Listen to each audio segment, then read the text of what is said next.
There was an evil boozing cloning on with America for the cloak. What the fuck was that, dude? What do you mean, what the fuck was that? I'm trying to... What the fuck was that? It's for the episode. As above, so below. It should be good either way I'm saying it, right? Are you fucking with shit over there? I'm not fucking with anything. What are you talking about? I'm just talking. Hi, Jason. Hey. How are you? We're here to talk about a movie today. All right, here we go. Here we go, indeed. We're talking about As Above, So Below. From 2014. I'm Dusty Lane. I'm Papillon. Papillon, no, give me your real name. I'm Jason Mitchell. And we are the Cenobites. Hello? I came for you. We have such sights to show you. What an excellent day for an exorcism. I said, I'm not gonna hurt you. I'm just gonna bash your brains. I want to play a game. What's the boogeyman?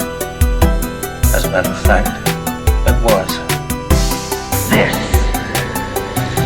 is God. We all go a little mad sometimes. Haven't you? Put your brothers into that door! But sometimes that is better.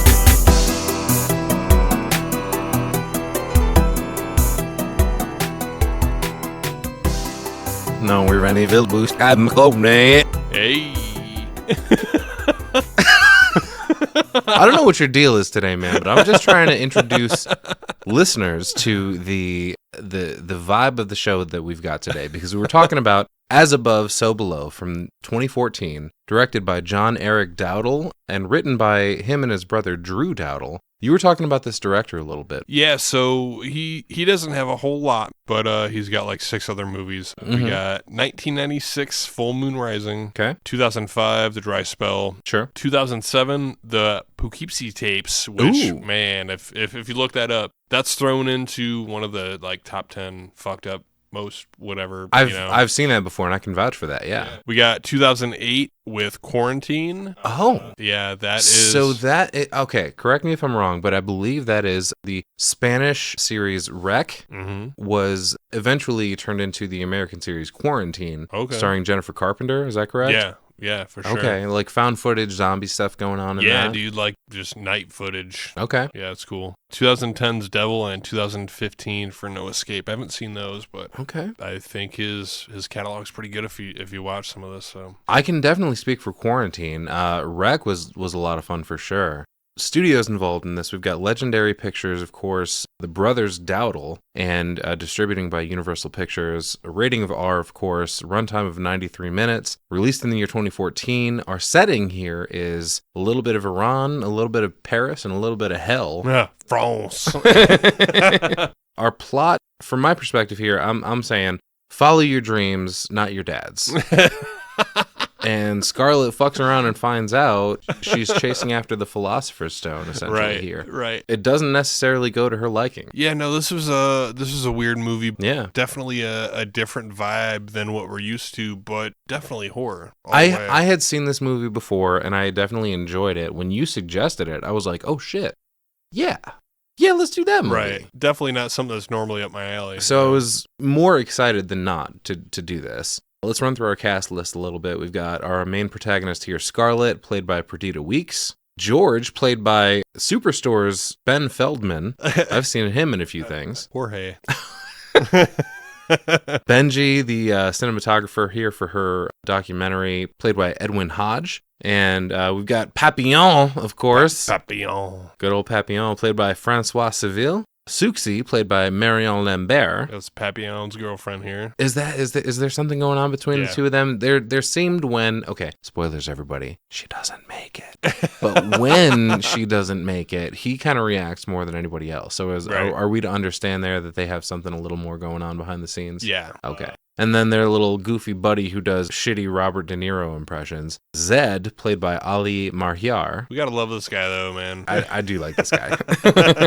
Latope, played by Cosme Castro. And Scarlett's buddy in the beginning, Reza, played by Hamid Javadan. Of course, we always like to mention music by Kifis Chanchia and cinematography by Leo Hinston. So now that we've got that out of the way, I want to preface this whole thing by letting you guys know that this movie is loosely based on the Emerald Tablet attributed to Hermes Trismegistus, which is a highly regarded foundational text for many Islamic and European alchemists. So we've got some Philosopher's Stone stuff in here, as well as the 9 Circles of Hell from Dante's Divine Comedy. So I do appreciate the nods here and there to that. Obviously, hell does indeed break loose in these caverns, so it fits the overall tone, but I was a little confused for a second. When I started my movie about the Parisian Catacombs, and we're opening on a weird bus filled with chickens, and we're crossing the Iranian border headed to the Habala region. Like, whoa, where is the Eiffel Tower? Right. Well, this whole thing is she is looking for another vital piece. Exactly. Of the puzzle. Of her father's puzzle. Let's denote early in this that, again, she's not following her dream. She's following her father. She feels guilty for his death. Right. And she takes measures that even he himself should never have. And the thing that was so crazy to me is I didn't realize early on, again, spoilers. Right. You know, we get a little bit into this movie and she's looking for, what did she call it? The pink key or the rose key. The rose key. Right. She was looking for the rose key, but as all of this is happening. The pink key. You're right.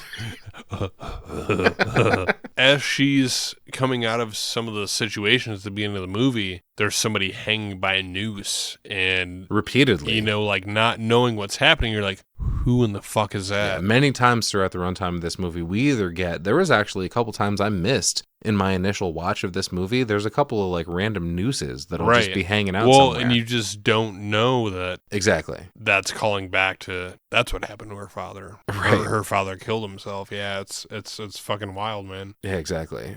For this opening here, we've got found footage with our main character Scarlett headed in the direction of the Kabbalah region of Iran because they've ordered the destruction of a network of caves by sundown, and she thinks there's a critical historical artifact hidden in those caves. Shit, dude. She mentions in this little segment, if I'm found dead, please know that I entered this country of my own free will, with the knowledge that the punishment for trespassing here is burial up to your neck in sand, and having a rock wall pushed on top of you. Holy shit, dude, that's way too specific. That's some antiquated biblical shit right there. Like, back when everybody was miserable and vindictive as fuck, and they had way too much time to think up weird and creative punishments. We're just going to bury you up to your neck in sand and push a rock wall on you. People are fucking sick, dude. That's also a hell of a lot of effort when you could totally just shoot them or cut their head off or something. I would think so, yeah. She also mentions, they'll have to catch me first. Ooh, too fast for you, baby. Gotta be quicker than that. So apparently, she also thinks she's a superhero. What would be a cool name for her? Let's see. Her name is Scarlet. How about the Scarlet Witch? No, wait, no, that's already been done. We could dress her in sexy black tactical outfit and call her the Black Widow. No, shit. No, I'm just thinking of Scarlett Johansson. Damn it. Don't worry about it. We'll figure it out. But we cut to Scarlett arriving at a safe house she's arranged with her friend Reza while she's in town. There's a secret hole in the wall behind a piece of furniture in this place leading into a cave system. How convenient. I mean, it's a pretty cool setup. Essentially, she came in on that fucking bus we were talking about, right? Reza is her little safe person that she's met on the inside, but somehow Reza has this fucking secret tunnel entrance. Yeah, he manages to secure from what I assume to be his home. Right. Oh, absolutely. Into this cave system. Totally cool, but something we wouldn't understand as a first world problem, kind of. Right, you know what I mean? Yeah, I know what you're getting at, yeah. Because where we're going here is super ridiculous to me. You know, they crawl through this tunnel through his fucking home into what looks like some James Bond shit, dude. Yeah. Like open, you can drive multiple cars through this place. Sure. I was thinking Metal Gear. There you go. I mean, but they come in and the red lights are going. Right. You know, you can tell this Dude, the second they get down into this fucking tunnel, an alarm starts blaring, and they're talking about being out of time, and like, Jesus, this was poorly planned out. Right.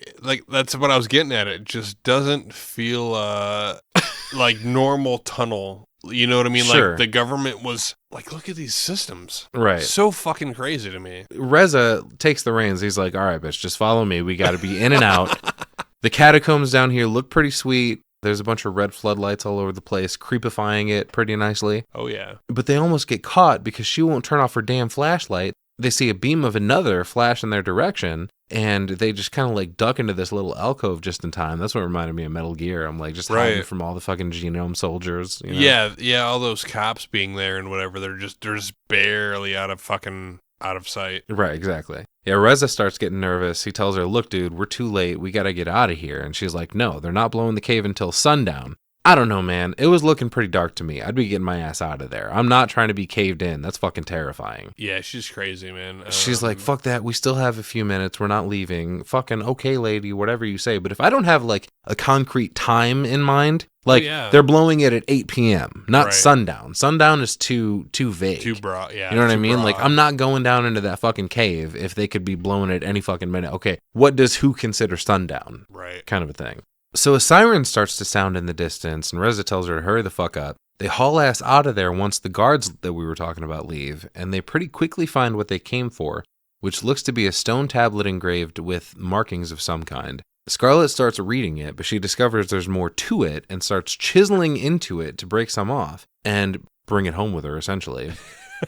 Reza goes, whoa, what the fuck are you doing? Oh no, this sacred tablet that they're totally getting ready to blow to smithereens. You can't destroy it. That's crazy. Right. Well, right away he's, shut up. They're going to hear us. You know, which is so funny. Right. You hear the fucking sirens, bro?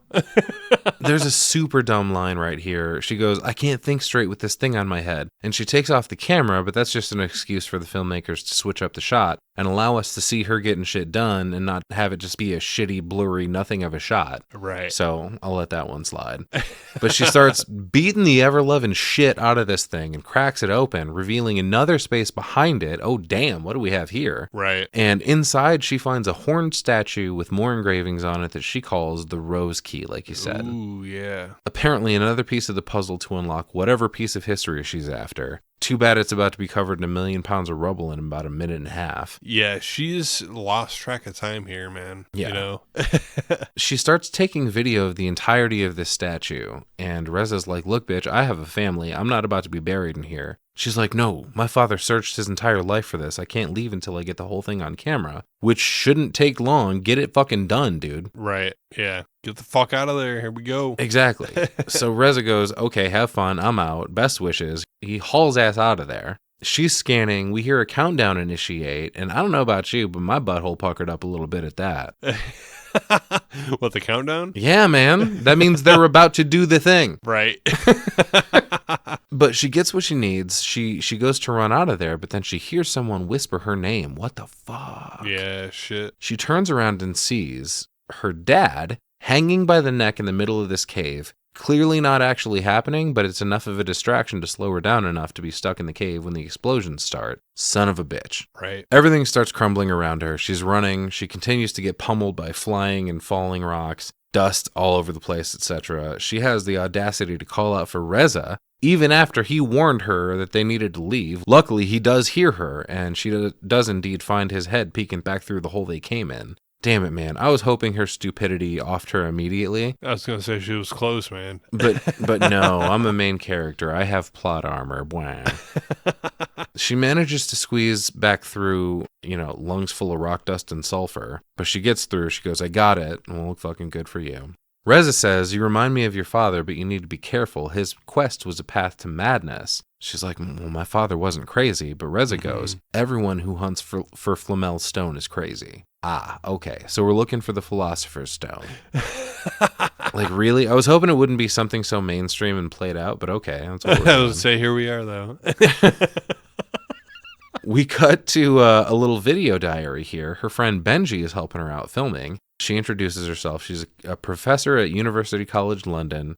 She's got a PhD in urban archaeology, a master's in chemistry, and another PhD in symbology. Damn, Roberta Langdon, you're a busy bee, aren't you? Yeah, she's all over it, man. She mentioned she's fluent in 4 spoken languages and 2 dead ones. Okay, cool. So what's the point of that? And she's a black belt in Krav Maga. Holy shit, dude. Make karate great again. Hell yeah, dude. She mentions, I know that's a lot for someone my age. We had a very studious household. My father insisted. So she's like Indianapolis Jones or something. Count to 10 in Greek, Junior. In Greek. Benji stops her for a second because he's got a bald dude in his fucking, with his shiny ass head. He's trying to get him out of the shot. He tries to ask him to fuck off, but he doesn't know French. So Scarlett has to step in and help, thus further illustrating her badassery. Right. Benji asks what her father taught her about the Philosopher's Stone, and she says, what didn't he teach me about it? Bullet points are basically that it's an elusive substance, turns base metals into gold, and holds the key to eternal life. You know, just like the Fountain of Youth and the Holy Grail, etc., ad nauseum. But she busts out a little journal with a drawing in it. It says, its creation was the goal of alchemy, which is an early science focusing on transformation in all its forms. She says, my daddy was the world's preeminent historian on alchemy. Oh, damn, royalty in the alchemy world, shit. Huh? All right. Benji's like, okay, right, but wasn't that motherfucker crazy? Like, a lot of people were saying he was a Looney Tune, right? Right. She goes, oh, sure, just because he killed himself, that makes him crazy? Fuck you, Benji. You're crazy. Maybe you should kill yourself. Extremely rude. We cut to the two of them walking the streets of gay old Paris. She's talking about Nicholas Flamel, commander-in-chief of all the alchemists. 600 years ago, he lived in Paris, and a lot of people believed he succeeded in creating the stone, which would have given him unimaginable wealth and immortality, which sounds pretty sick. Well, why is he dead then? It's a really good question, Jason. Maybe I'm crazy. Okay. Please continue. Well, apparently there were some grave robbers. Uh-oh, we got fucking nubbins popping up in here? They dug up the grave trying to retrieve the stone, but his grave was empty along with his wife's. Dun, dun, dun. Alchemy. She visits Flamel's tombstone, which he designed and carved himself, apparently, and unfortunately contains no pepperoni and cheese. Bummer. Looks to be in some sort of mausoleum, so not the original burial site, it would seem. I guess the story is like crazy old Maurice. That's what we'll call Scarlett's dad, since we didn't get a name yet. Right. But he believed the key to solving the mystery lied in the symbols at the top of said tombstone. Unfortunately, the mystery remained until she decided to be a complete dumbass and almost get herself killed discovering the rose key. Hey man, she made it though. The rose key we mentioned is a sort of Rosetta Stone used for translating alchemical symbols into Aramaic. Do we have to be so derivative though? Like Rosetta Stone, rose key? Like there are other flowers out there that would love their 15 minutes of fame, right?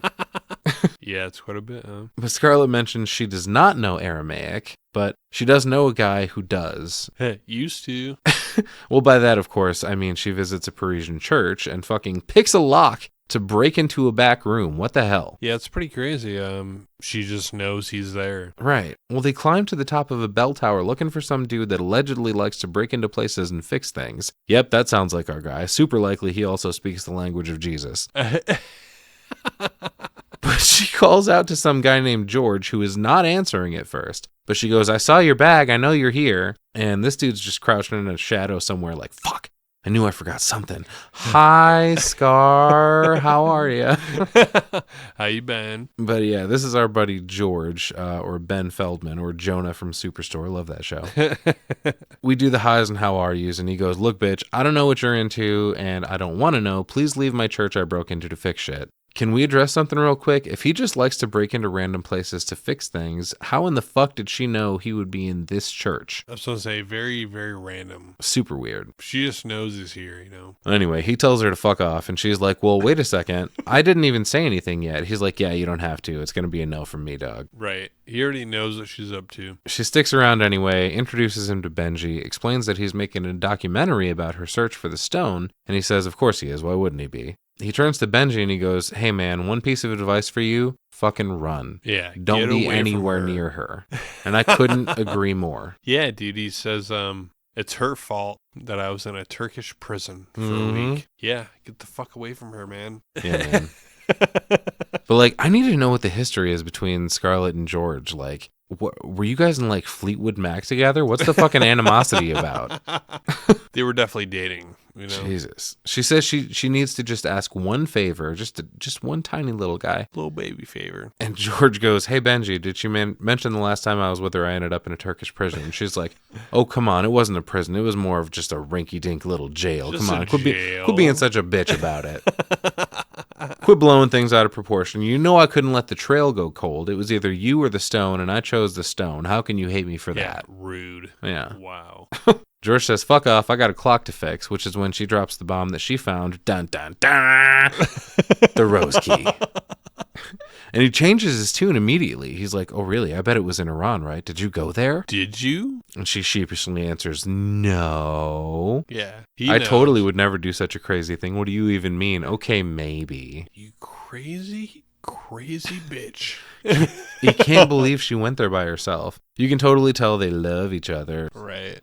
While they're talking, the clock somehow starts working again all by itself. She's like, you fixed it. And I'm like, not from where I'm sitting. What the fuck? Like, he didn't do anything but stare at her when it decided to start working again. Right. But now that it is working, we got to get the fuck out of here. They run down the stairs and the bells start ringing. They come out of a door toward the top of this church and into a beautiful view of the Paris skyline. Apparently, these bells haven't rung in 284 years. Holy shit. Yeah, it's crazy as fuck. I'd be worried about them falling and wrecking the rest of the church, but that's just me. No, man, this is his hobby. Well, since he's so happy in this moment, he tells her, okay, I'll help you translate the table, but nothing further than that. After that, I'm out. End of discussion. We cut to George talking to some sexy Parisian lady, trying to convince her to allow them inside another church from the looks of things. Yeah, they're going back into the museum, and evidently George knows her from some kind of professional angle. Yeah. Scarlett points out how pretty she is, maybe a tinge of jealousy there. Oh, yeah. Benji points out she's got great legs, too. Damn, take it easy, pervert. But apparently she gives them 10 minutes to check out what they came for. They go to walk in, and Scarlett's like, oh, hey, who's the slut? And George says, oh, she's just someone that runs around in the same professional circles I do. Right. Professional. Yeah, right, buddy. We can all see through that. Turns out they're back at the tombstone of Flamel, and I guess they just needed permission at this time because it's after hours, I suppose. Right. They figure out some symbols. The star is ammonia, the sword is lime, the goddamn pen is blue. Unfortunately, there's no key to decipher unless, dun dun dun, the key looks to be on one of the figures' back. Therefore, I need to pry this historical relic off of the wall to see what's on the other side. They'll totally be cool with that, right? I mean, when you put it that way, Dusty, Jesus.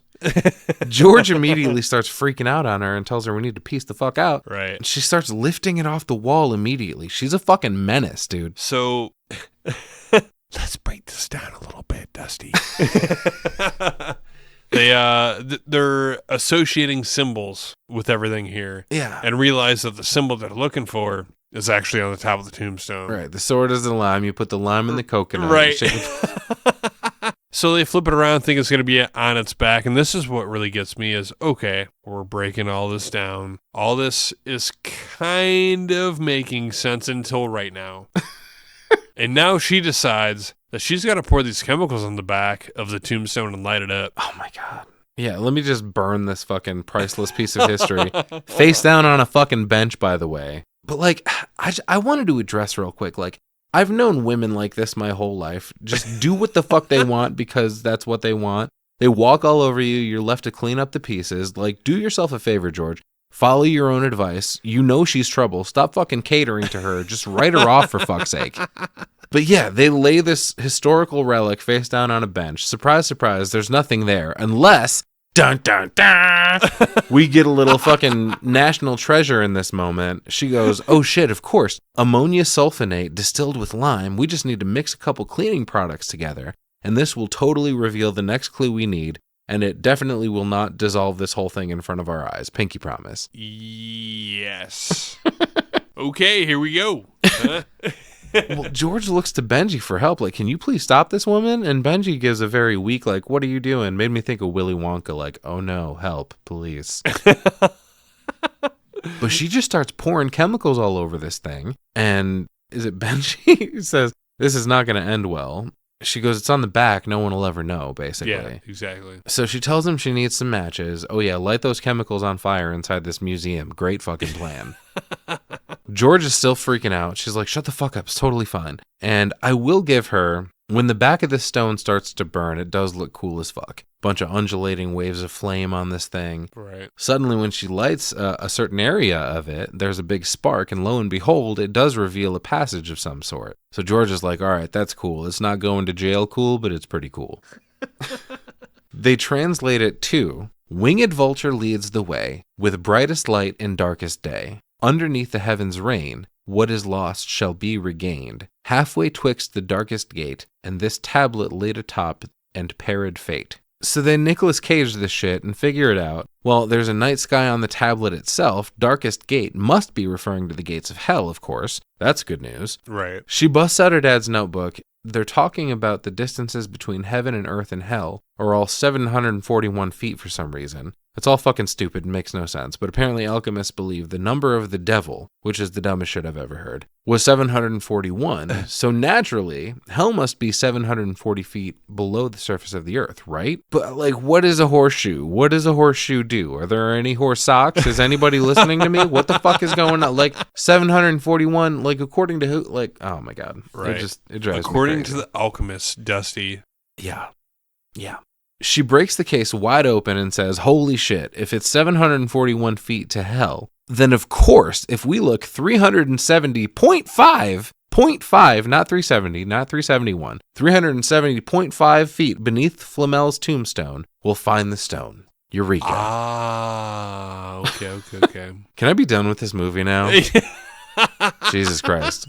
It all makes perfect sense, Dusty. If I may just play devil's advocate for a second, Flamel's tombstone is in a museum, right? Wouldn't you need to get 370.5 beneath the site of his grave? I thought that immediately. Not the current location of the tombstone that's on display for the world to see. Right. Idiots. No, under the museum. Duh. It Benji all makes goes- logical sense. Benji goes, wait a damn minute. How are we supposed to get 370 feet, 370.5 feet into the earth? That's impossible. No one's ever done that. Dun. Scarlett says, we're in Paris, dipshit. There are over 200 miles of tunnels right beneath our feet. As above, dun, so below. Quick little tidbit George throws out here. In those tunnels reside the remains of about 6 million corpses. What the fuck? As above, dun, so below. So yeah, 6 million corpses in these catacombs. No thank you. That was all the info I needed. I'll not be joining you on this trip. Whoa, it's crazy. 6 million below, but that's over 3 times the population Right. of that in Paris, too. Mm-hmm. Sounds cool to me, Dusty. Don't be afraid. Scarlett goes, this makes so much sense. That's exactly where I would have put it. What the fuck? All right.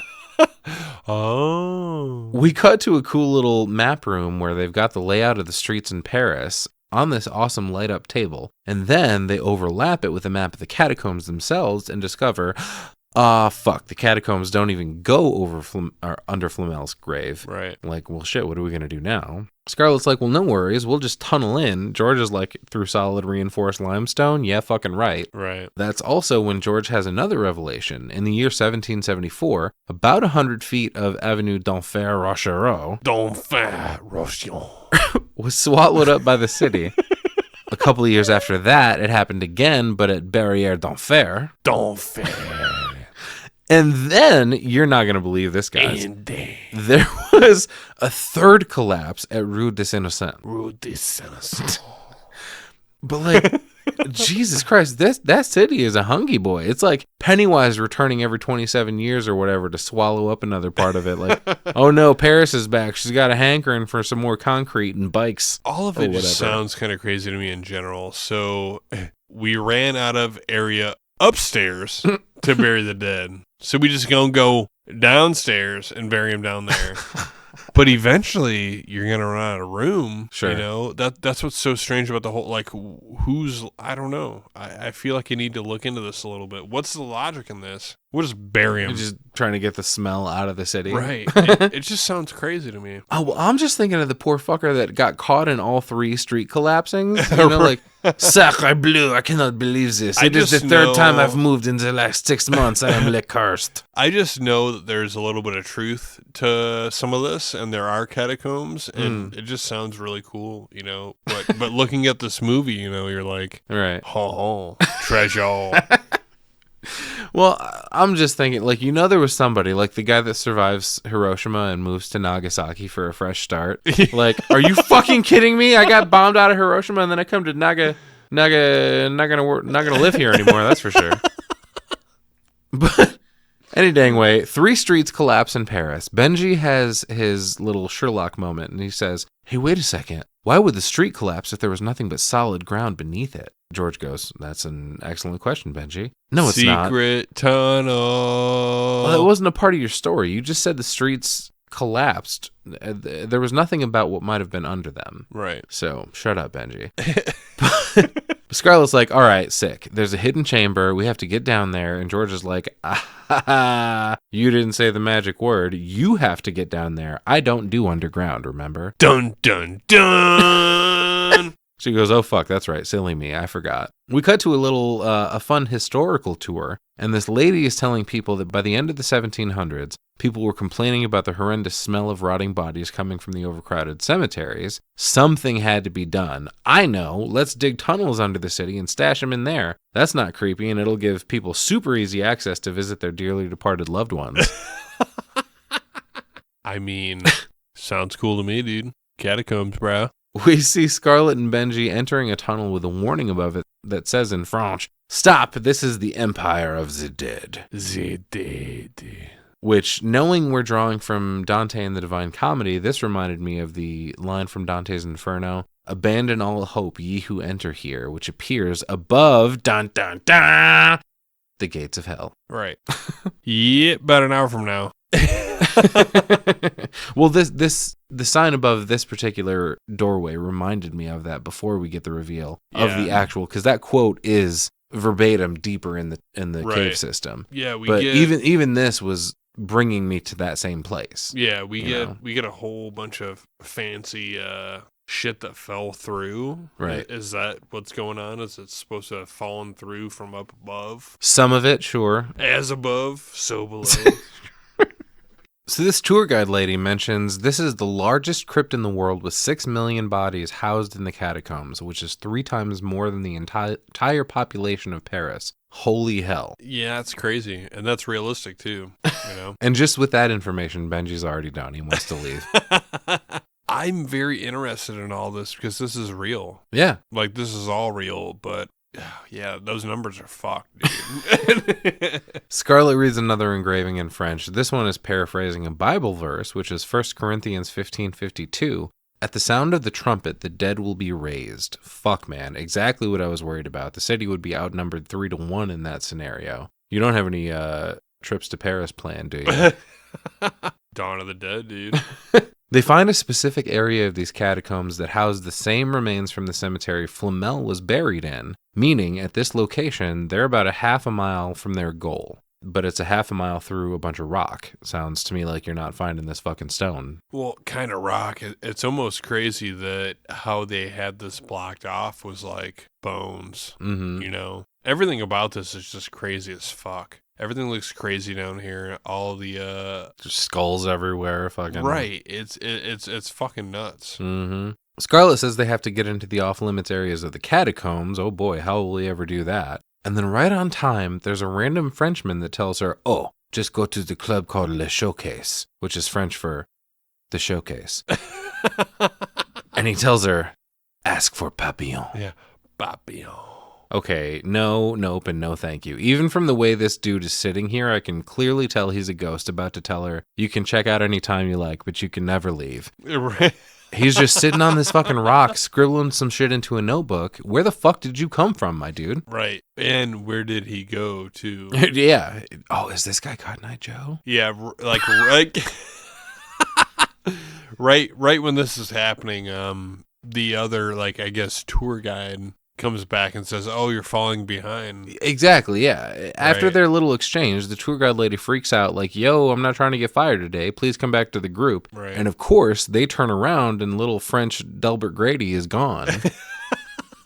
Like, not a trace. He was never there. Right, right. Get the fuck out of these tunnels while you still can, Yeah, man. where'd he fucking go? So we cut to the club. It seems Scarlett has recruited George to come with her there. Yeah, reunited. Since, underground isn't his thing, or a Turkish prison or whatever.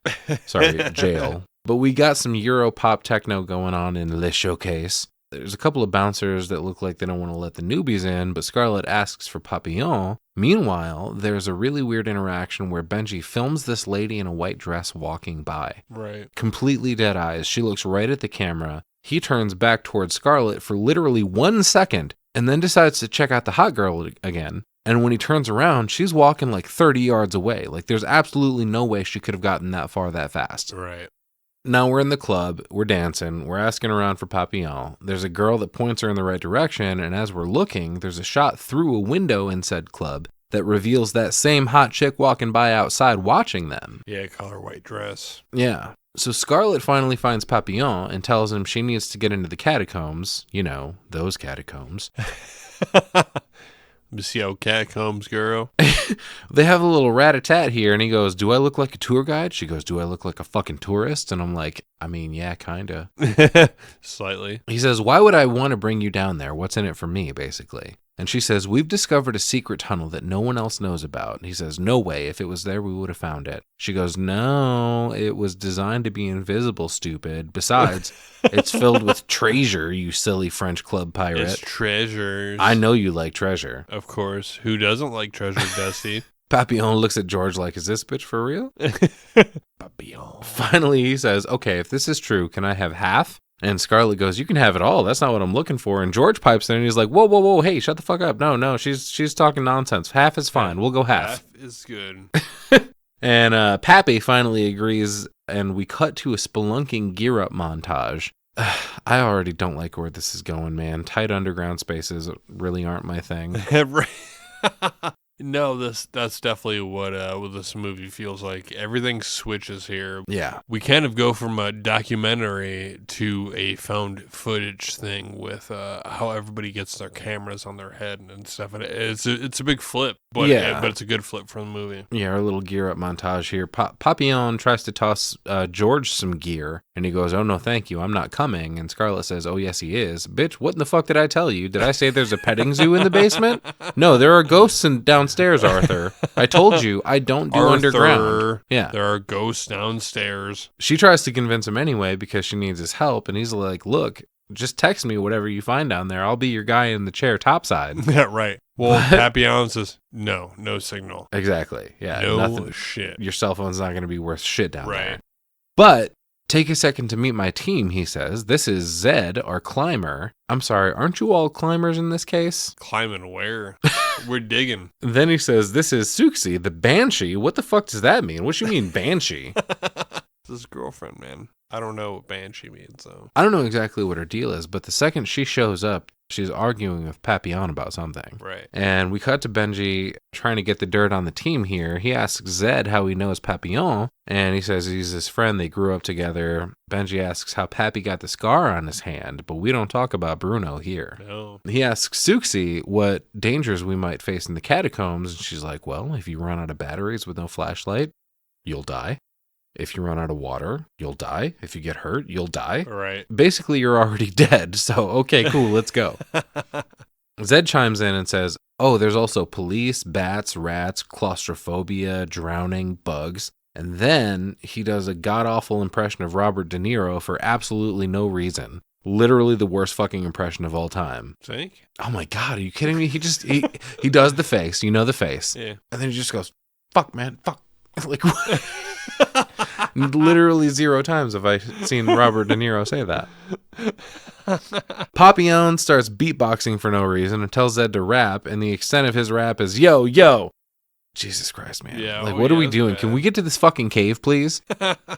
Papillon says, all right, when we exit this van, we have to be quick. If the cops catch us with all this equipment, we're fucked. It reminded me of Green Inferno when they have to haul ass through that little industrial zone for whatever reason so Right. they can get to the boats. Yeah, absolutely. They run across the street, through a hole in the fence, through a little wooded area, and then down onto some train tracks. They take a little breather when they arrive at a tunnel, so Papillon can tag the fucking wall with some graffiti. He writes Pap on the wall in spray paint. Okie doke. Apparently it's a big deal. Zed says congrats. They walk into another tunnel and put their headlamps on. George does not want to participate in this. He said multiple times he's not interested in going underground. Scarlett is still twisting his arm, and I really wish he wasn't in love with her so that he could be on his merry way. But you just feel that this selfish woman is going to be his downfall. Right. So they come upon the entrance to the tunnel, and it's just a rut in the ground along the wall, basically. Yeah, it doesn't seem so bad, man. Benji says he's installed pin cams in their headlamps. Good. I was hoping we'd get a little bit of Benji in front of the camera as opposed to behind it. He checks them all. They appear to all be in good working condition. Scarlett just nonchalantly hands George equipment to put on, like, okay, here you go, suit up. You can tell he's nervous, does not want to be there. Dude, just tell her, fuck you, I'm out, you know? I was going to say, he doesn't have the balls to do it, and we figure out right here why. Like, please see the light. She's an asshole. She doesn't give a fuck about you. She just wants you there because she knows she can't figure it out herself. Fail then, bitch. Right. You know, like, I'm so done with Scarlett bullying George at this point, dude. Right. She keeps feeding him the same bullshit lines that keep him hanging on. Like, please, I need you with me. Like, bruh, I think I hate it so much because I've been on the receiving end of that narcissistic bullshit. Right. Like, please just leave. Erase her from your mind. You'll be much better off, I promise. You're an intelligent, attractive, well-connected dude. Don't let this woman who you haven't seen in however long ruin or end your fucking life. Right. You know? She tries one more time. She's like, are you sure you're not going to regret this? He's like, yeah, bitch, I'm sure. Bye. Don't call me. I'll call you. Papillon is sick of listening to the back and forth, though. He's like, look, you need to make up your mind right now. Scarlett tries to speak for him and saying, he's coming. And George is saying no for the 100th fucking time. And all of a sudden, this cop comes out of fucking nowhere and tackles Papillon to the ground. Holy shit, that was a fucking jump scare. Right. No, it got me for sure, man. Yeah, dude. You don't feel this coming at all. He's screaming orders in French. I don't know how the fuck nobody heard his Batman utility belt jingling as he ran. Right. But damn, dude, this shit is intense all of a sudden. And because of this weird interaction, George runs down into the tunnels with them to avoid getting in legal trouble. God damn it. Now he's caught up. George, you're stuck. He's caught up in all of it too. Right. As they run from the popo, Papillon is tossing smoke bombs and shit, which I don't think I'd recommend doing underground, but at least they didn't lose their tour guide. Right.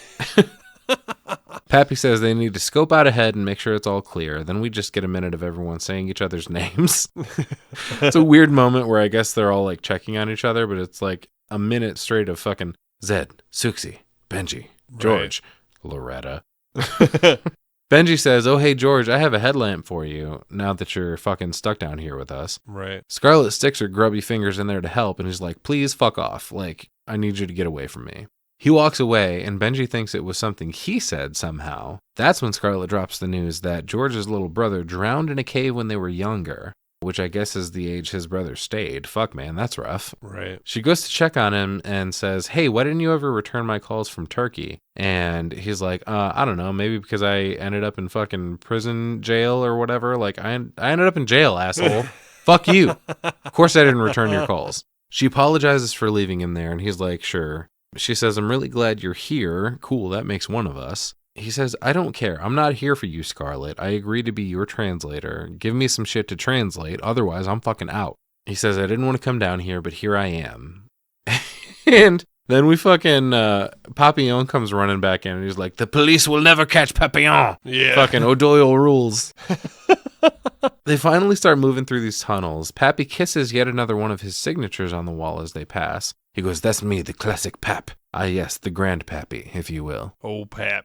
They come to an area with about a foot of water in it. Poor George. He goes, I probably should have worn boots. Then again, I didn't expect to end up in this fucking cave. Yep, that's what he gets. Papillon says, well, I offered you some. Yeah, again, didn't plan on this trek, Pappy. Mind your fucking business. Scarlett says, how deep do you think we are? And George is standing next to her, not having any of it. Stop reminding this poor guy that his worst fears are coming true, you know? Right.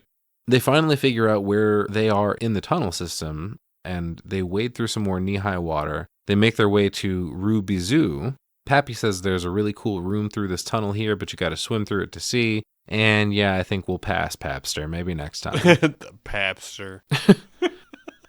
He finds a hot tea light candle on the ground. Oh shit, apparently there's someone else here. They get a little closer and start hearing the scariest shit ever, which is a bunch of people chanting and singing. What the fuck? Yeah, it's a really weird situation. There's other people hanging out. Right. They turn the corner to see these motherfuckers, and there's a ton of candles lit all around them. They're half naked and painted white with black or red strips across their eyes. I don't know what the fuck these people got going on, but that's exactly when you turn and go back the way you came. Yeah, they just kind of creep by a little bit, but Yeah, man. we get that same white dress chick is how I...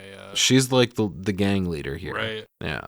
Pap says, oh yeah, there's always some weird people down here, not to mention, they aren't really singing anything. Like, it's all discordant, and everyone just kind of picked a note to hold on for a minute. I don't know. It's weird as fuck, and you all should leave. That's all I know, for sure.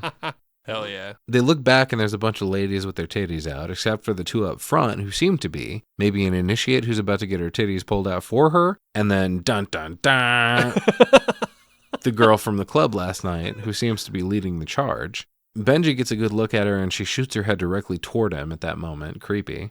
And as if by magic, when she turns her head, the choral arrangement intensifies. Like when he turns back to the group, and they're all already on their way out, and he's got to catch up a little bit. It's like this big choral, like, oh! Right. Yeah, we experience this a little bit later on when Benji is stuck. Mm-hmm. He says, why are they fucking singing, man? Mm-hmm. Right. Papillon then tells the group, okay, now we go through here, and what here is a pile of bones up to the ceiling that apparently he wants to climb over to go through the tiniest hole they've seen yet. Oh, what the fuck, dude? Oh my god, like, I'm good on this. So it seems all fucked up, but Papillon is looking at their little map there, and yeah, he says, hey man, if you want to go through here, this is where you want to go. This is the only way. Yeah, we have this other option over here, but no, fuck that. We're going over the bones. We don't realize it right away, but yeah, she says, well, according to this map, we can just bust in over here, you know, and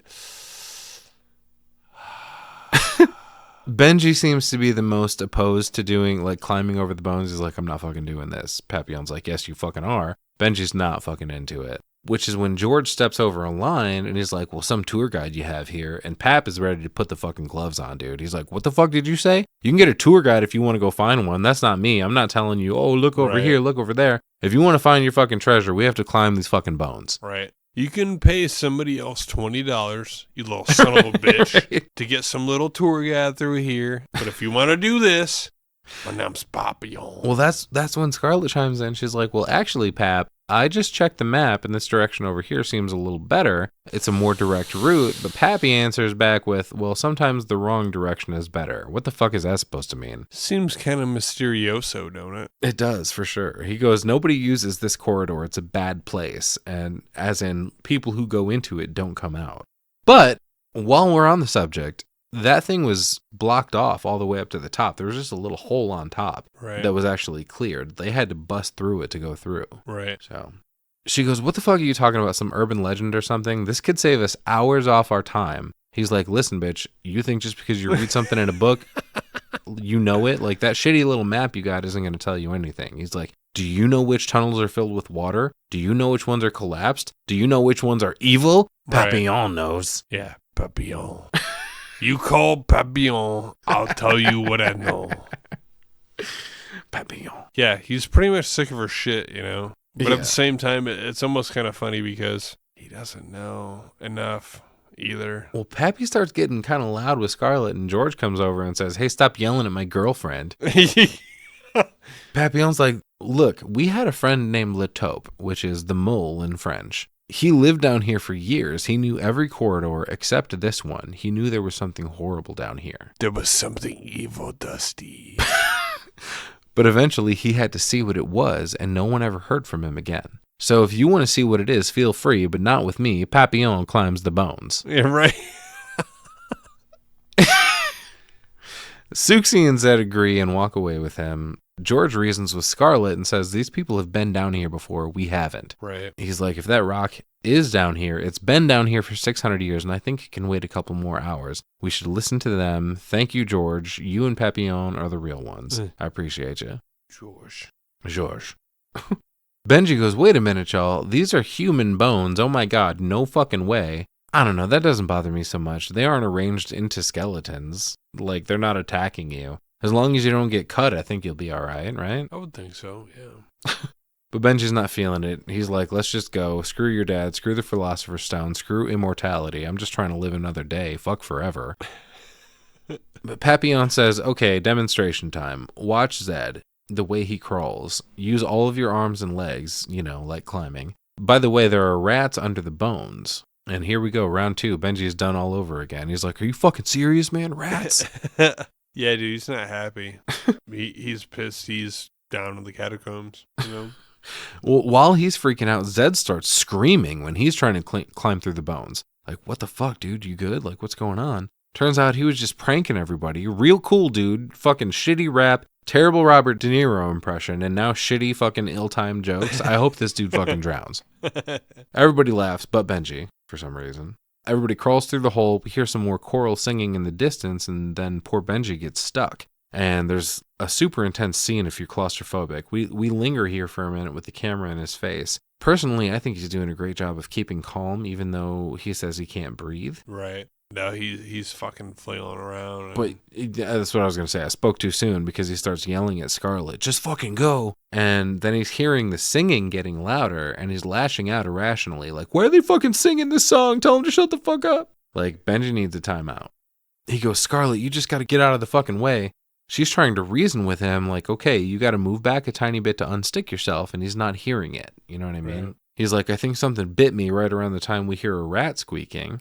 And she finally calms him down. He digs some bones out of his way and starts to make a little progress. But just then, we start hearing some horrendous earth-shattering sounds of what seems to be the fucking tunnel collapsing around them. Holy fucking shit, dude. No way. Yeah, damn. So scary. They pull Benji through just in time, and as soon as they do, the bone tunnel does indeed collapse, and now they're sealed in. Right. Now you have nowhere else to go. You can only move forward. Right. And as soon as they get their bearings, Scarlet says, wait a second, I recognize this. Are we fucking going in circles? Pappy's like, no, dude, we crawled through the bone tunnel many times. This is not supposed to be here. Therefore, the tunnels are obviously changing. What the fuck? Yeah, they crawled through into the same room, back into the same room. Yeah, the exact same one they left when entering the tunnel. They exit the tunnel into the same room. Right. Benji's ready to throw down immediately. He pushes Papillon against a wall, and Pap apologizes, but he's like, look at my map here. Like, there aren't any turns in this tunnel we just crawled through. This is not supposed to be the spot that we came out at. Right. So, sick. Now everybody's lost, confused, tired, dirty, hungry, sweaty. Probably a little horny. No one is having a good time now. Except Club Girl whipping out those titties in the other room. She's probably having fun. They clear out another entryway, but Pap is still saying, whoa, guys, we shouldn't go that way because, dun, dun, dun, this is the same tunnel he originally said they shouldn't go through, all the way down to the rock that Scarlet removed from it before they crawled through the bone tunnel. Right. Goddamn. Damn. But regardless of the fact that he doesn't want to go that way, well, we seem to be fresh out of options and there's nowhere else to go. Right. Unless you just turn the fuck around and go out and forget about this whole thing. So yeah, everything has been closed. Right. Real quick, I noticed, what the fuck is Scarlet wearing? This stupid, like, off-the-shoulder sweater thing she's got going on? Like, that doesn't seem like practical spelunking gear to me. Yeah, I don't even know what you're talking about. Just her stupid shirt doesn't seem like it's practical for climbing. Oh, okay. Hanging off for a little bit. Yeah, it's just a cute little, off the shoulder fucking, oh, hey, look how cute I am. So as soon as they cross the threshold of this tunnel, they come across another of Pap's graffiti tags on the wall. And Scarlet's like, oh, real cool. You've never been here before, huh? Yeah, right. Yeah, she points this out immediately. Like, to go through this rock wall, whatever you want to call it. But yeah, right away. Why in the hell did you tell us you've never been here? Yeah, I see your graffiti on the wall right next to us. George is like, all right, yeah, so other people just come tag your name on the wall. He's like, I don't know what to tell you guys. I've never fucking been here, okay? Yeah. Ooh. So Scarlet says, you better not be fucking with us. And then speaking of fucking with us, out of nowhere, they hear a phone ringing in the distance. Like old school 70s, 80s ringtone style landline phone ringing in the subterranean Analog abyss. Phone. What the fuck? Pap says the phone company used to run lines through here, but 50 years ago they took everything. There's no way a phone is ringing down here right now. Right.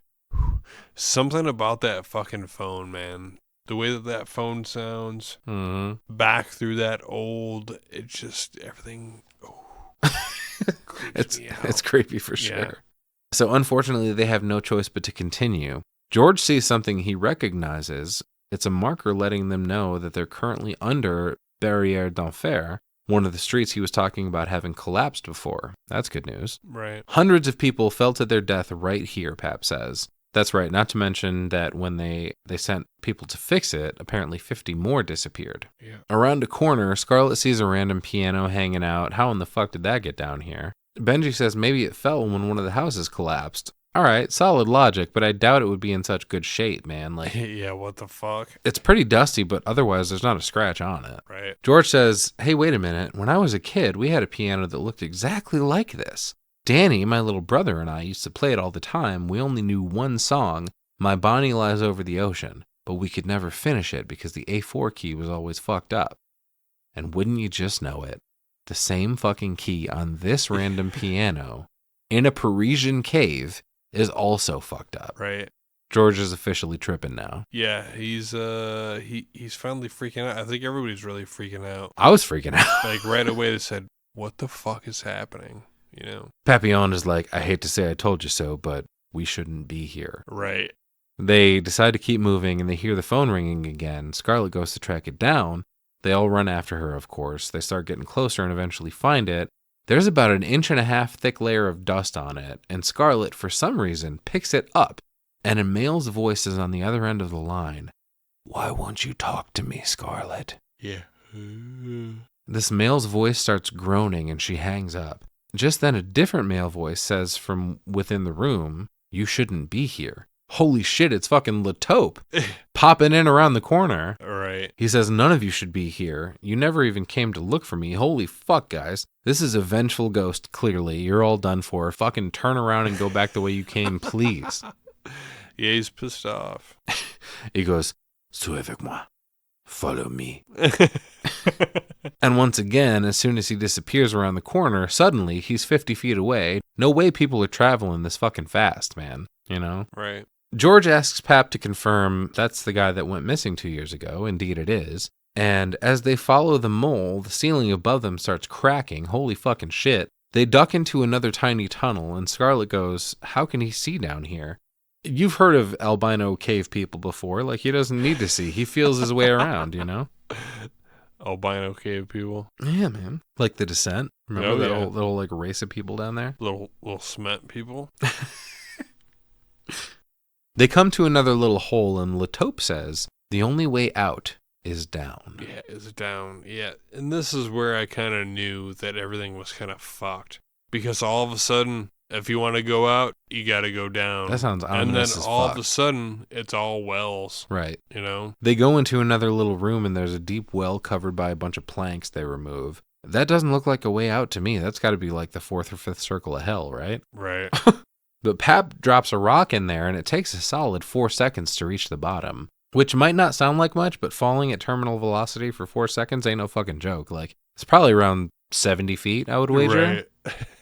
George doesn't like the sound of it. Scarlett says, wait a second, I just thought of something. Didn't you notice that this chamber we're looking for was perfectly wedged between the east system and the south system of the catacombs? And George seems to understand that this must be where they connect. And Scarlett says, if we did find the chamber, then that's the way out. George goes, well, what if there is no chamber? She insists that there is. Meanwhile, Latope is just knelt in the corner, nodding along with everybody else, looking like fucking riffraff. Fucking Javier Botet as Latope, ladies and gentlemen.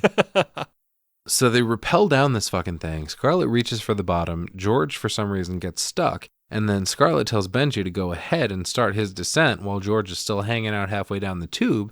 Something happens and Benji falls.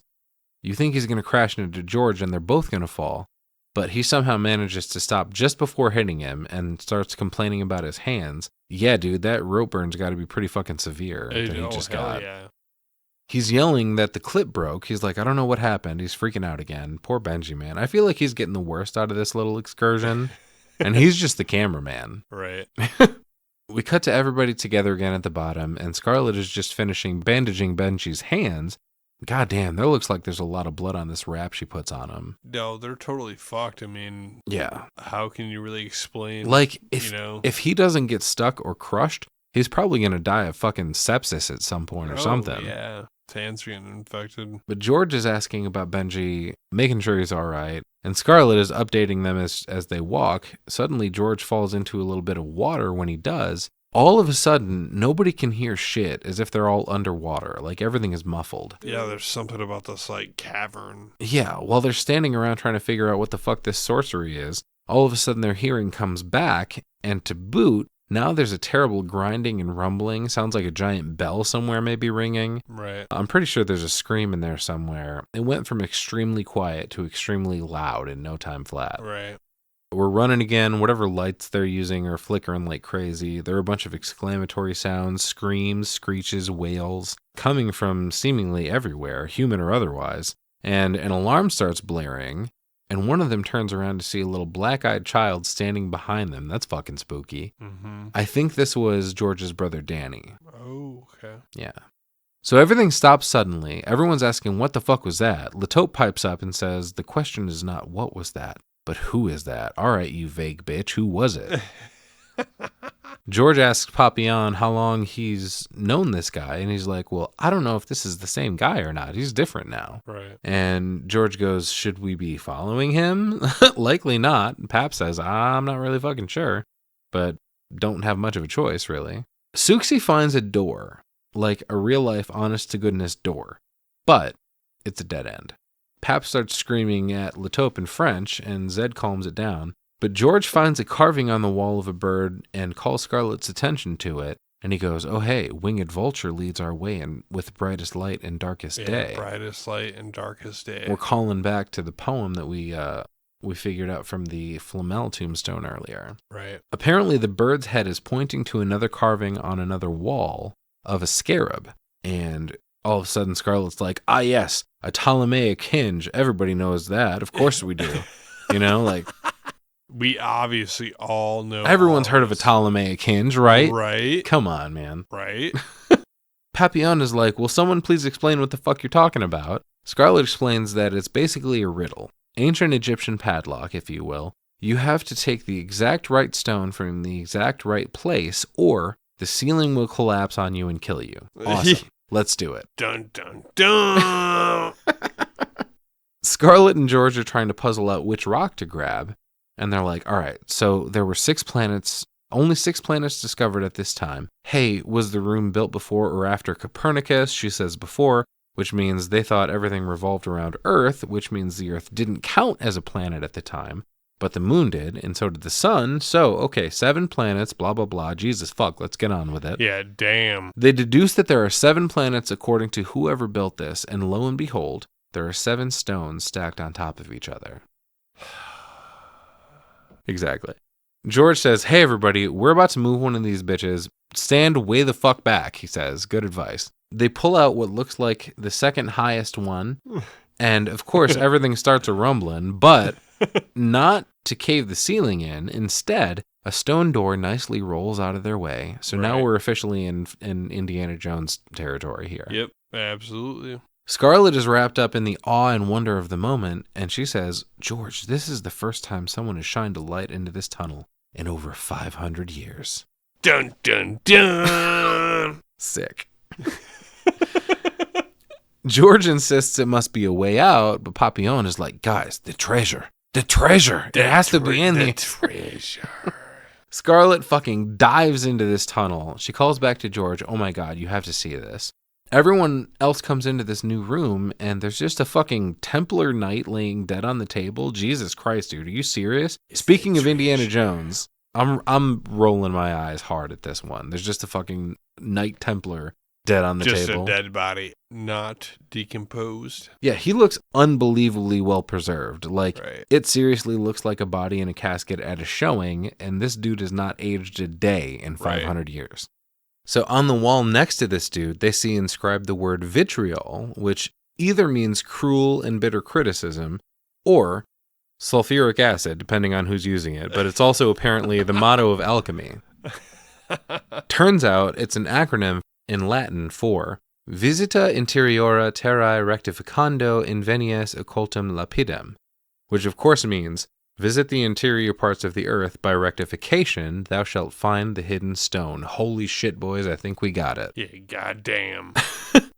Fucking Papillon has to ruin the moment by asking if the obviously dead guy is dead. Yeah, for 700 fucking years. Thanks for joining the conversation. But Scarlet seems to believe that this inscription is telling them to go even deeper, and George says, nah, dog, we started from the top and now we here. Right. Scarlet goes, no, there's gotta be more. Fucking why? After all that, why do you insist there's more? Fucking adventurers, man, never satisfied. Even when they find the thing, they just gear up to go get the next thing. Greedy bitches, if you ask me. Here we are. She starts going over the poem again, suddenly has an epiphany. She goes, turn off your headlamps. Benji is not about that life. He says, fuck that. There's a dead guy right there. Yeah, and? Like, I bet you $1,000 he'll still be dead when the lights go out. Yeah. Everyone turns off their headlamps, and they see some light filtering in through water. Scarlet jumps in almost immediately. She goes, I reckon we can get through here. She loosens up a bunch of rocks to open a passageway through the underwater tunnel. All right. I'm going to take a time out here for a second because we need to discuss the concept of willingly going into a tunnel that is underwater. And you have no idea how long it is or even if there's an opening. Fucking big no to that, thank you. Yeah, no, she's a badass. But of course, Scarlet's all about it. No regard for anyone or anything. She just has to see it. She gives real Ilsa in the Last Crusade vibes, appropriately enough. After she dives in, there's a cool sound design thing where what we're seeing is her headlamp camera, but we're hearing George's voice calling out to her, but it's muffled because she's underwater. Good movieing right there. Yeah. Oh, yeah. She comes out the other side into a fucking treasure dungeon. Hell yes. Treasure dungeon. Pew, pew, pew, pew. This place looks creepy. There's a little altar in here and a torch burning somehow. Meanwhile, in the other room, poor George is preparing to go after her. Fucking idiot. The things we do for love, eh? But Pap looks like he's about to take the plunge too. We cut to George already having surfaced in the other room, proud of him for facing his fear after hearing about his brother's drowning situation. He sees Scarlet staring at some kind of bookshelf and he asks, "This is it? Is it real?" She turns to him crying and comes up to give him a hug. Aw, they did it. It is real. Pap surfaces about this time to see the shitload of treasure behind the gate. I don't know, man. As mentioned, I've seen Indiana Jones and Aladdin, and I'm thinking don't touch anything in this room. That's exactly what I thought, too. Like, yeah, man. It's just kind of like a prison cell Right? full of fucking treasure. But everybody's so happy and hugging and laughing and crying, except Latope, of course. He's just got that same 1,000-yard stare going on. Right. The blackest eyes, the devil's eyes. But George knows what's up, though. He says, let's not celebrate until we're out of here. He asks Scarlet how the torches are still lit, and she's like, the Philosopher's Stone can fuel a lamp for eternity, idiot. Oh, sure, of course. How silly of me. First of all, that's the dumbest fucking thing I've ever heard. Second, yeah, let's not mention the fact that I said torch, not lamp. Right. And it's down here where it can't be fucking getting that much oxygen access, right? Right. But he's like, all right, 6. So where is it then? And she can't just answer the fucking question, of course. She has to force him to figure it out himself. She goes, brightest light and darkest day. Think about it. And she leads him to a wall of hieroglyphs. And basically it's like the sun. Okay, that explains nothing. That's the brightest light on any day, first of all. Second of all, Scarlet explains that in Egyptian mythology, the earth god and the sky goddess were madly in love, and when they had their first child, the fucking sun, he became so jealous of their affection that he pushed them apart so that they were only able to touch by the palms of their hands and the soles of their feet. Every morning, the sky goddess gave birth to the sun, Jesus Christ, every fucking day. Can you imagine being in labor every single day? Woof. But storytime continued. Every evening, she would swallow him back up. Gross. Yeah. Woof. And at this, they conclude that the Philosopher's Stone is literally hidden as the sun in this mural. Seems a bit anticlimactic, but okay. She just wedges a blade in to try to pop it out as Papillon and the rest of the crew are trying to get this door open for the rest of the treasure, right? What better place to hide the most valuable stone ever known than right next to riches you could never miss? All right, fair. But it's a fucking rock. Get the fuck out of Right. here, man. It's a fucking stone. Scarlet and George start yelling at Papillon to stop, it's a trap. But of course, they're too late, and way too late. As they warn them, Papillon and Suxi pry the gate off of the treasure trove, and, go figure, the ceiling starts cracking and collapses down on everybody. Right. Not to worry, though, everyone's okay, except Zed's got a broken nose, and Suxi was totally buried. She's fine, except her arm is totally crushed, but they do get her out. The only one we don't have a good sit rep on is old Latope. Right. Which nobody really knows. He's just kind of around anyway. Right. So they dig through the rubble looking for him, but selfish asshole Scarlet says, no, stop, the rocks might collapse, oh no, fucking dick. Right. They decide to stop fucking with the rocks and patch up Suxi. Too bad they can't, because the goddamn first aid kit is buried, along with the food, the water, the batteries. The last one's a big one. Papillon turns his headlamp off, saying they should start conserving batteries. Good call. I kind of want a Green Inferno reference here and cut over to Suxi using a vibrator to relieve some stress after the battery conservation.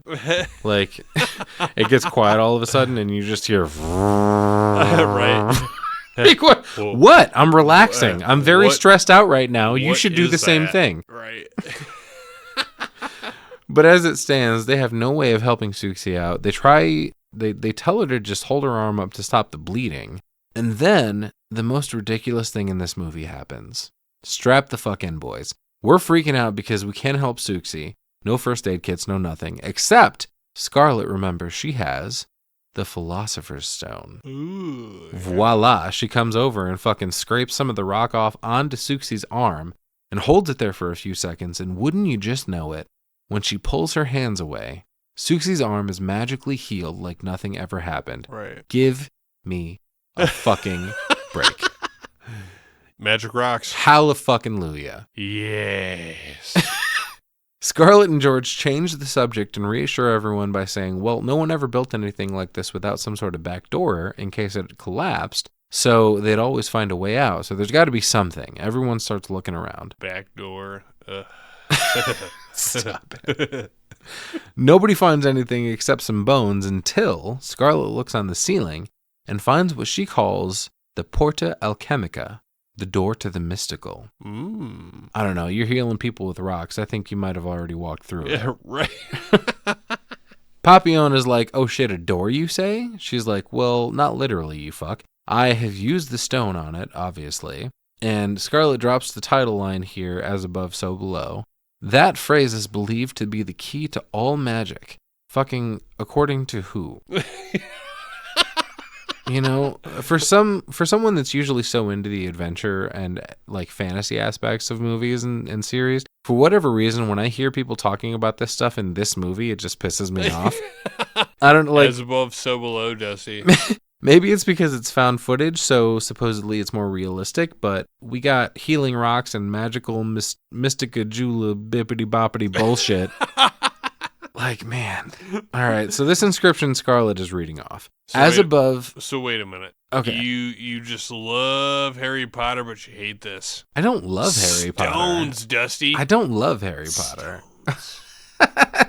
I'm just fucking with you. It's just, oh man, everything they Philosopher's reveal, I'm like, Stone, get the Dusty. fuck out of here, man. I know. All right.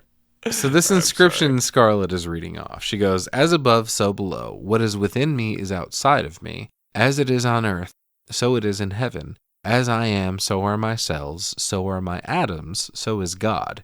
As I believe the world to be, so it is. Holy shit. Okay. She rationalizes that if they carved a door on the ceiling, they must have carved one on the floor as well. Okay, cool, let's find that. So Pappy says, hey, wait a minute, we're at the bottom of these catacombs. There's nothing below us. Scarlet says, oh yeah, you want to bet? And she grabs a rock and starts bashing the water with it, which usually doesn't work great, but it does in this case. Of course, it breaks the opening to yet another passageway, and the water starts rushing out. I'd like to point out here that earlier old Topi said that the only way out is down. Right. So we may be getting somewhere here. Right. They look down into the opening that Scarlet just created, and Jesus Christ, man, yet another long shaft they have to rappel down. I wonder how deep they are at this point. I guess it must be the 370.5 they were talking about earlier. I was gonna say, as we push through, it's continuously referenced. How far are we? Right. So Scarlet scales her way down first, of course. She tells everyone there's a passage, so we're not completely screwed just yet. Or maybe I spoke too soon because they find another inscription on the wall that says exactly what I pointed out earlier from Dante's Inferno. Abandon all hope, ye who enter here. Oh man, okay, you're totally fucked. Right, and this is where they say that, this is right outside of hell. Well, there's a little passageway they have to traverse through, which puts them specifically on their knees to enter it. Okay. And that's going to be a point brought up here in a second. Papillon's like, well, what's the deal? What's everyone so upset about? And this is like the least excited Scarlet has been to share her academic mastery with the class here. Right. She's very quiet and sheepishly says, according to mythology, that's the inscription over the gates of hell. It's over hell. So immediately Pappy is like, yeah, I'm not going in there. Scarlet pushes back and says, I thought you didn't believe in any of this.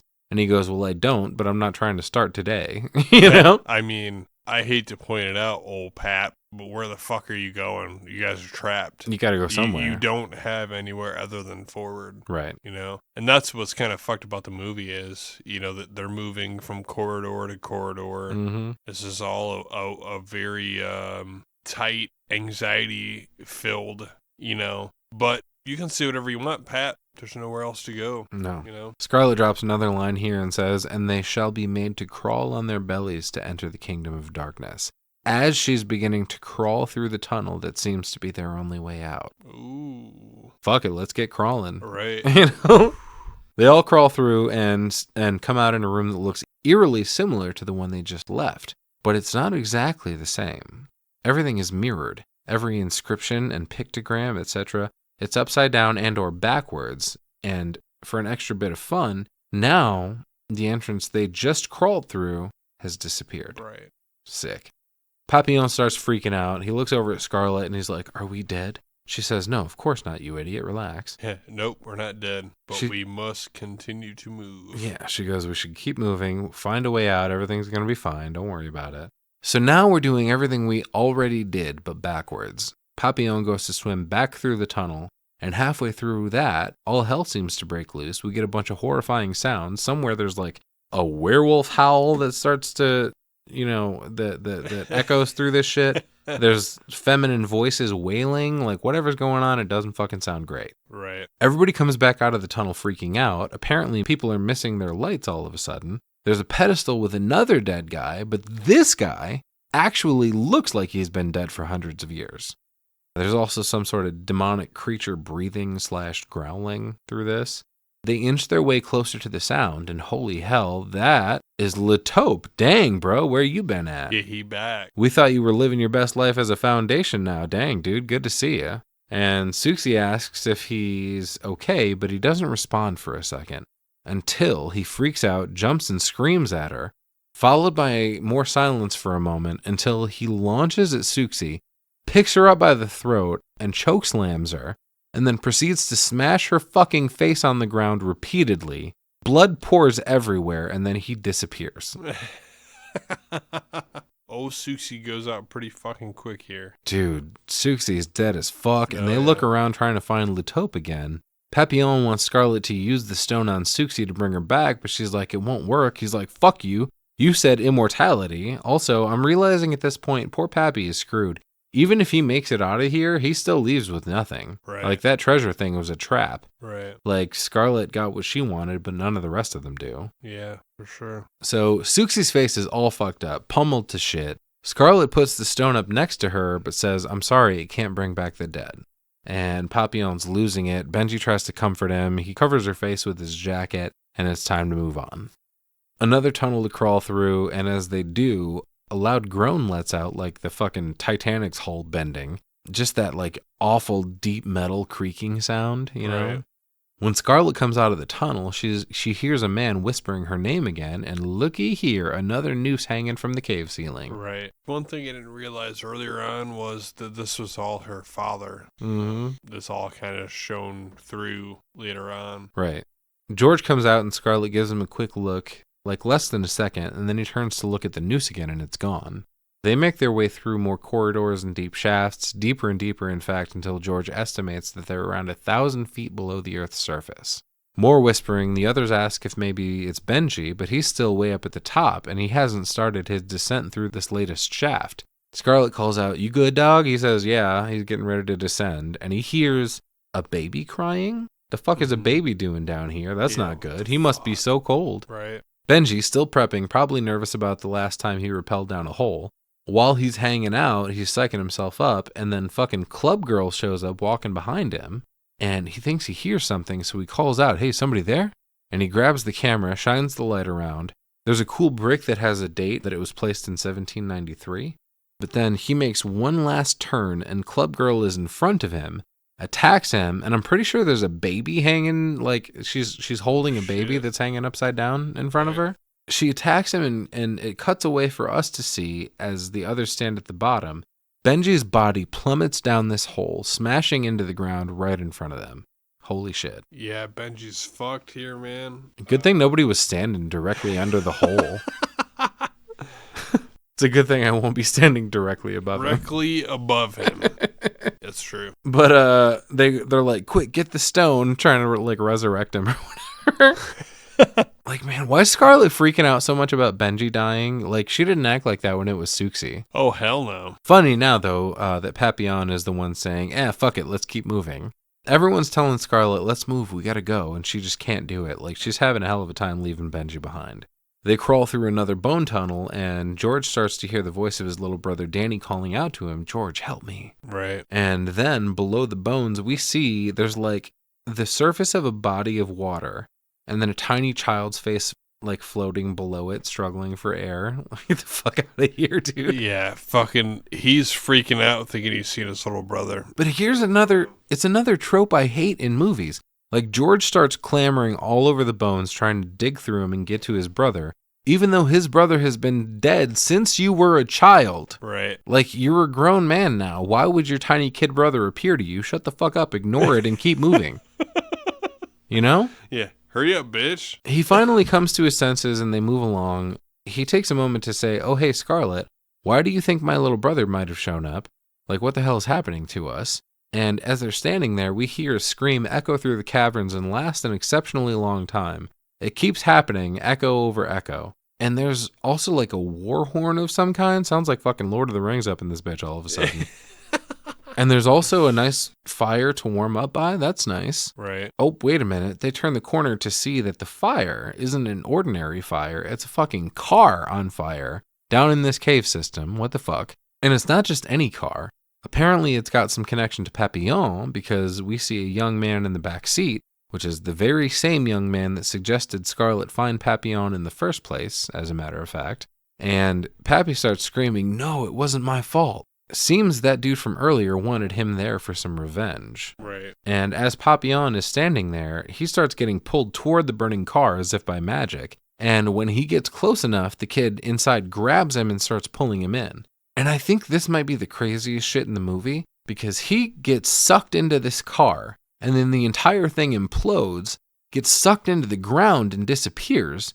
Everything disappears except his necky legs from the knee down, and his little foots, apparently. Right. If they wanted to, they could tickle torture him to oblivion at this point.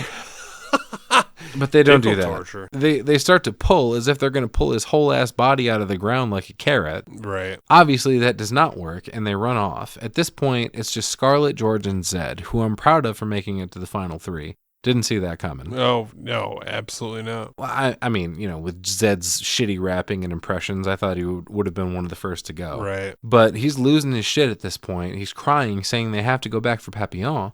I'm so glad that that's the last time I have to type that name. What, Papillon? Papillon.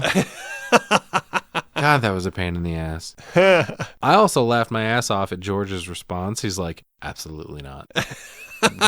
we absolutely cannot go back for Papillon." More loud groaning sounds as they all stop to look at each other. We're getting into some real shit here. The deeper they go, the more intense and rhythmic these horn blasts sound. I'd be worried at this point, like some sort of Book of Revelation shit starts happening, like Seven Seals type shit. As they near an intersection in this tunnel system they're going through, a loud rattle lets out and a cloaked, hooded figure walks past an entryway. Looks super tall and spooky, whatever it is. I said, is this fucking death? Is this supposed to be death? All right. Nice cloak, bro. Yeah, where's your scythe? They decide to try a different direction and haul ass away from this guy. They run down another tunnel and take a breather. Scarlett's kind of losing her shit until George grabs her by the face and goes, Scarlett, no matter what happens, that week in Turkey was the greatest week of my life. You told us the opposite. She says mine too, and it looks like they're about ready to get after it, but ain't nobody got time for that. We need some cold pop and barbecuing. No, we got to move. That's what we need. George checks in on Zed, and it sounds like they're all ready to make a run for it. For what, I don't know, but they gonna be running. Right. They all walk off to another weird room, and a weird old chair in the middle of it.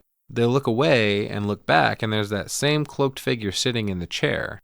And he's wheezing up a storm for some reason. And then I noticed there were a bunch of distant screams in the sound design, and we see a bunch of these faces carved into the rock, as if that's where the screams are coming from. Right. They start to run down another hall, but they hear movement behind them, which is when they turn to see the cloaked figure start to rise out of the chair. And I don't think I can use the word stand necessarily, because there's like a plume of smoke coming from somewhere around his ass. And he just kind of levitates to a standing position. Right. He turns back to look at him. Not great makeup on this character design, but I had the benefit of pausing it. So in real time, you only get a glimpse, so it works out well enough. Yeah. But if you pause it on this thing, it kind of looks like shit. Oh, yeah. It's terrible, actually. Seems like everywhere they turn for a minute here, they're running into another of these demons. Eventually, they end up back at the rock wall with these faces in it, and then these faces burst out, forming rock bodies along with them, and they like attack our three remaining heroes. Concrete bodies. Yeah. I don't really know what the right word is. It's really fucking weird, yeah. They lunge at George and bite into him with their little rock teeth. They take quite a chunk out of his neck, it looks like. Right. But Scarlett and Zed manage to drag him away.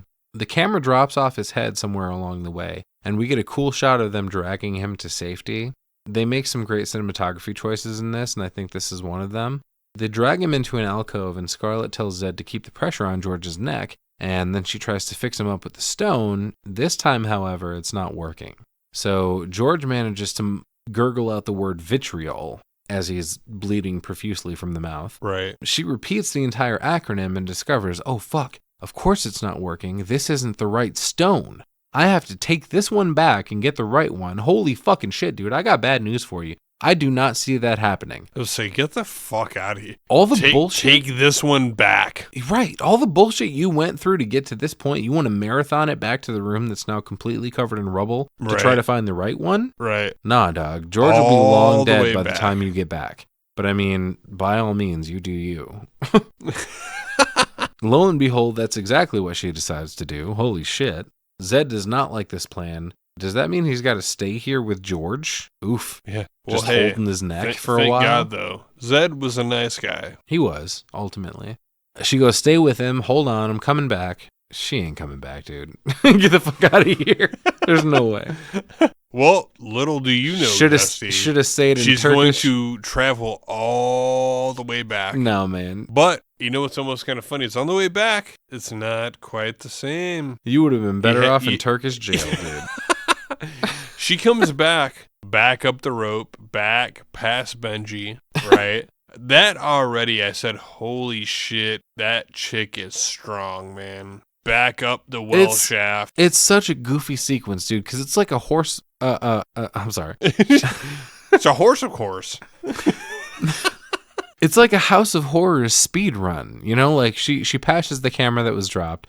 She passes the chair, a couple of rock dudes. She actually smashes one of those dudes on her way past him. Right, a stiff arm. And she runs back through these tunnels, passes Benji's body, climbs up the rope, back up the shaft. She gets back to the underwater passage, and guess what? It's an under blood passage now. I was going to say, it's changed. It's all changed. And it's almost funny because that's how I felt it should have been on the way through. Well, something reaches up to drag her down into it, but she manages to get away, but loses her little booties in the process. Right. Blood's flying everywhere. I think this is some sort of weird situation here, like as above, so below. She's fighting against a mirror version of herself, like beneath the surface of the blood. Okay. So I can't quite tell, but it's kind of what I was getting the vibe of. But once again, she runs off in her bare feet now, crawls through another tunnel, comes out to see someone hanging by their neck from a cave ceiling, and she thinks it's her dad, of course, but when she pulls off the hoodwink, it is indeed Scarlet herself who screams back at her. Right. Then there's some real weird shit going on.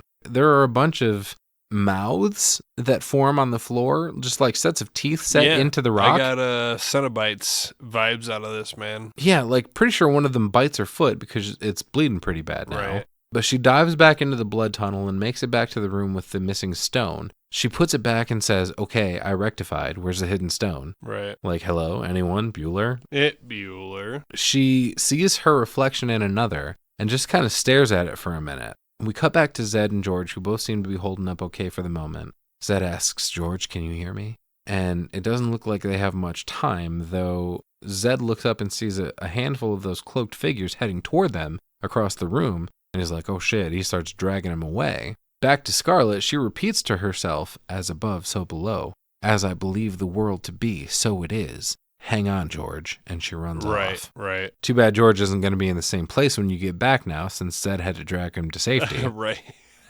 And I put that in air quotes because in order to drag him away, obviously he had to let go of his neck, so he's not putting any pressure on it anymore. Right. Like, poor George is bleeding out, probably done for already. That's what I said. He got no chance. There's no way, dude. There's no fucking way she could have made it back without him bleeding out first. Right. But as Scarlet runs, she once again encounters her dad hanging in the cave. This time it really is him, and she walks over to his corpse and hugs it and apologizes to it. Jesus Christ, man. A, once again, it's not actually your dad. And 2, George is fucking dying. We don't have time for you to hug a dead body for a while. Chop, chop.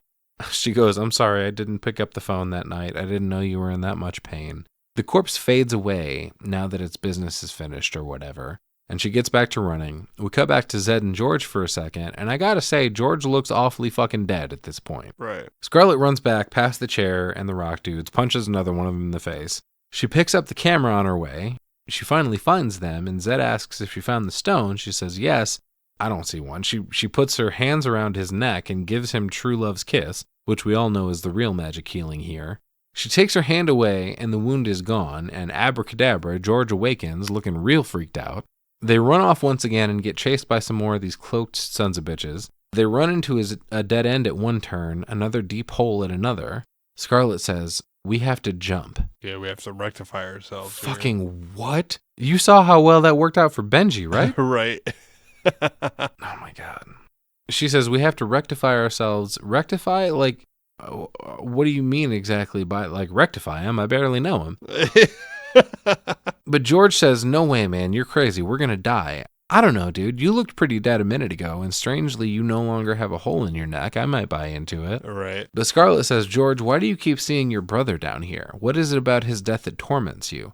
Because I got to tell you, I just apologized to my dad, and I'm feeling like $1 million. Mm-hmm. So, apparently, when Danny got his leg pinned, George promised him he would come back with help, but got lost along the way, so his brother drowned waiting for George to save him. Damn. Ooh, yeah, shit. Well, now it's all opening up, isn't it? Right. So Scarlet turns to Zed, and she's like, all right, what's your deal? He goes, I have a child I've never seen. I know it's mine, but I deny it. And she's like, all right, good. Does everyone feel healed? Sweet. Let's all jump in. We'll join hands and jump down this fucking hole. We'll be fine, I promise. George isn't buying it, but Scarlet says, I won't go without you, which gives him the strength to go for it. Right. They count to 3 and fall down this thing for a long fucking time. They finally hit bottom, and when they get around to standing back up, Zed is freaking out, thinking they're now trapped at the bottom of this hole, but Scarlet quiets him down. Once again, there's something on the floor that they have to move. There's like some rocks on top of it. Looks suspiciously like a manhole cover. Right. Turns out that's exactly what it is. Scarlet and George pry it up, and nothing happens.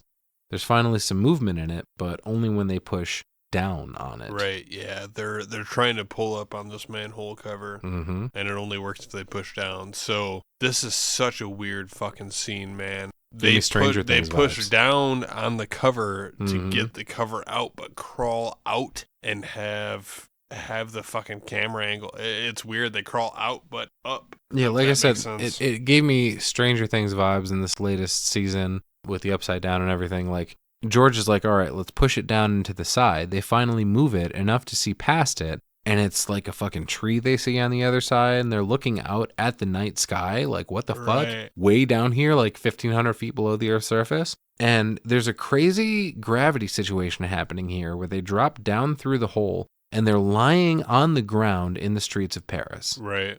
Out but up. Yeah, they come out of the hole. As above, so below. Exactly, yeah. It looks like they come out of the hole possibly behind the Cathedral of Notre Dame. Right. And they all get out and push the manhole cover back in place as quickly as humanly possible. Like, let's get this thing as far away from us as we can. And I love that the camera remains upside down until they all get out and the cover is back on. And then Zed runs over and flips it right side up. Right. So we can see that they've made it to safety now.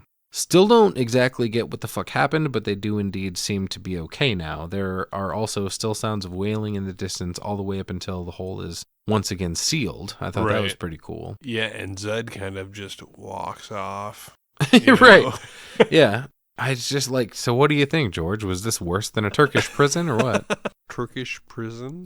But they all hug. Everyone's super happy. Zed hands his head cam thing back to Scarlett and smiles. He's like, oh, I'm going to go see my kid. And he actually doesn't say a word to them. He walks off. Scarlett and George are crying and hugging again, and then we cut to another portion of the interview footage from earlier with Scarlett saying, people say I'm some kind of treasure hunter. It's not what I'm after. I'm not doing this for financial gain.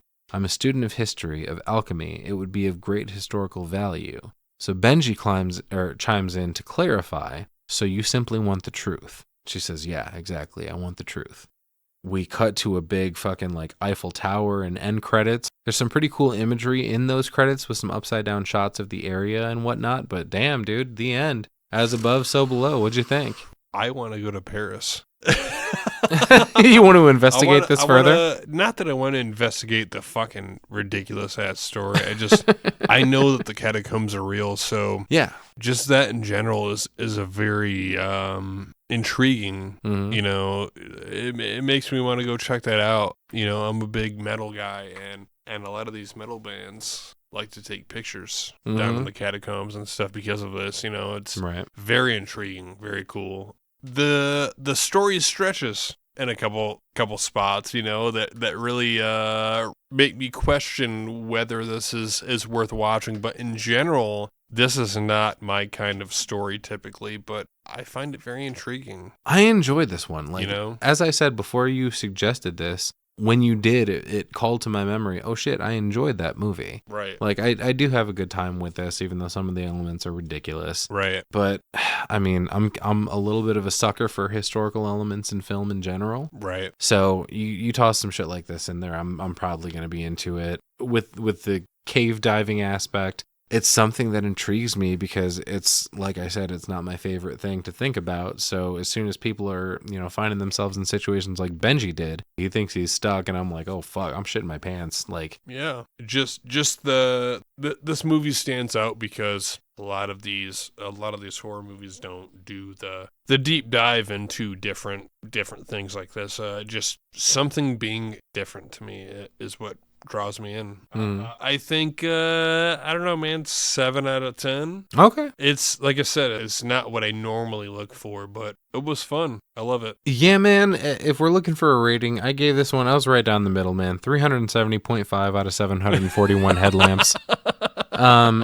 I had a good time, generally speaking. There's a good tone of dread, suspense, and tension throughout, especially once we enter the catacombs. But I kind of fucking hate Scarlett, and I'm annoyed that this movie does such a good job creating a character that is at once sympathetic and completely selfish. And I almost didn't want her to make it out the other side. You know what I mean? Yeah. But I do appreciate the historical elements in horror. Honestly, man, like, I think this is worth a watch, but I'm not going to tell you to rush out and get it and add it to the collection. It was better than bad, but it was kind of just fine. Right. You know? I get that. But I did overall enjoy this movie. You got any other thoughts you want to touch on as we close this out? So just anybody that's if you're into any of that national treasure, you know what I mean? it was a good feel for a thriller movie. You know, maybe there was something more than just the horror elements at play. Right. It's weird. I feel like maybe people would argue this isn't actually a horror movie, but in general, I feel like it is. I would it's got have that thriller. I would have trouble categorizing it in another genre. Right. Right. Okay, fair enough. Well, I think that's going to do it for us. Thanks again, everybody, for hanging out with us. We had a good time. We hope you did too. As always, you can reach us at cinebitespod@gmail.com. Follow us on all of our socials. We've got Facebook, X, Instagram, and TikTok, all at CinebitesPod. And if you feel so inclined to support the show, you can do so at cinebitespod.buzzsprout.com. As always, everyone, dreams are fleeting. Only nightmares last forever. Follow your nightmares.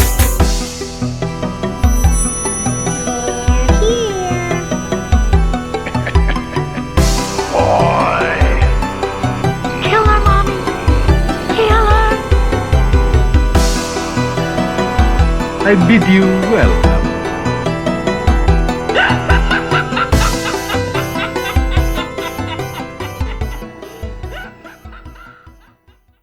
We will find the treasure. We are going to find the treasure. It's me, Papillon. Yeah. I hear you are looking for the Philosopher's Stone, bitch. We do not go in there. We do not negotiate with terrorists. It's me, Papillon. Wishing French me the butterfly. Yeah. This is La Troupe, which means the mole.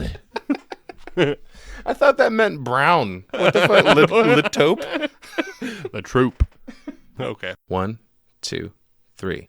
As above. So below. No. Okay, hold on. 1, 2, 3.